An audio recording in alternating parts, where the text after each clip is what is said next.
na, Farah.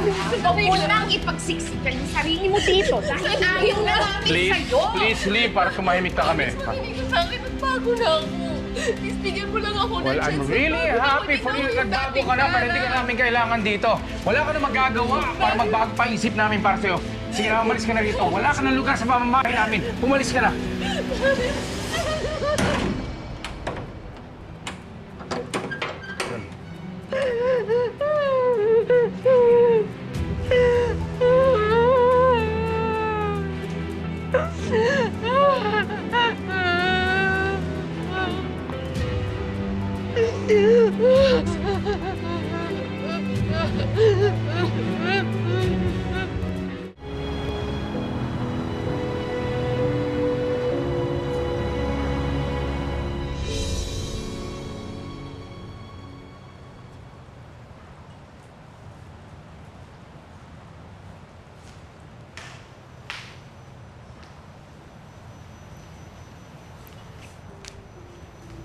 Love, halika na.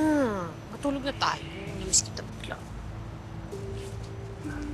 Love, hindi ka ba affected sa paglitaw ni Farah kanina?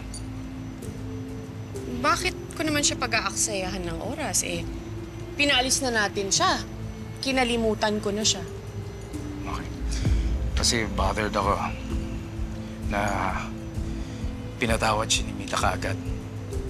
Actually, kitang-kita ko kung gaano ka siya kagalit sa babaeng yun. Pagkatapos, pinatawad na lang siya ng ganun lang. Love, wala sa tamang pag-iisip si Mamita. Malamang naapektuhan yung utak niya doon sa stroke niya. Kaya yung decision-making niya, mukhang maluwag na ang tornilyo. Kita mo naman, iniyakan lang siya ng konti ni Farah, napatawad na niya. Alam mo, meron din ako napansin tungkol kay Farah eh. Parang hindi siya yung Farah kilala natin. Well, siguro nagbago na siya talaga. Pero hindi siya yung Farah kilala natin nung araw pa eh. There's something about her na hindi ko ma-pinpoint. Hindi ko lang masabi kung ano.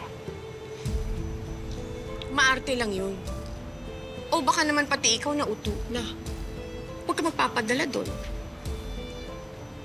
Halika, matulog na tayo. Sayang na ang oras natin kung si Farah ang pag-uusapan.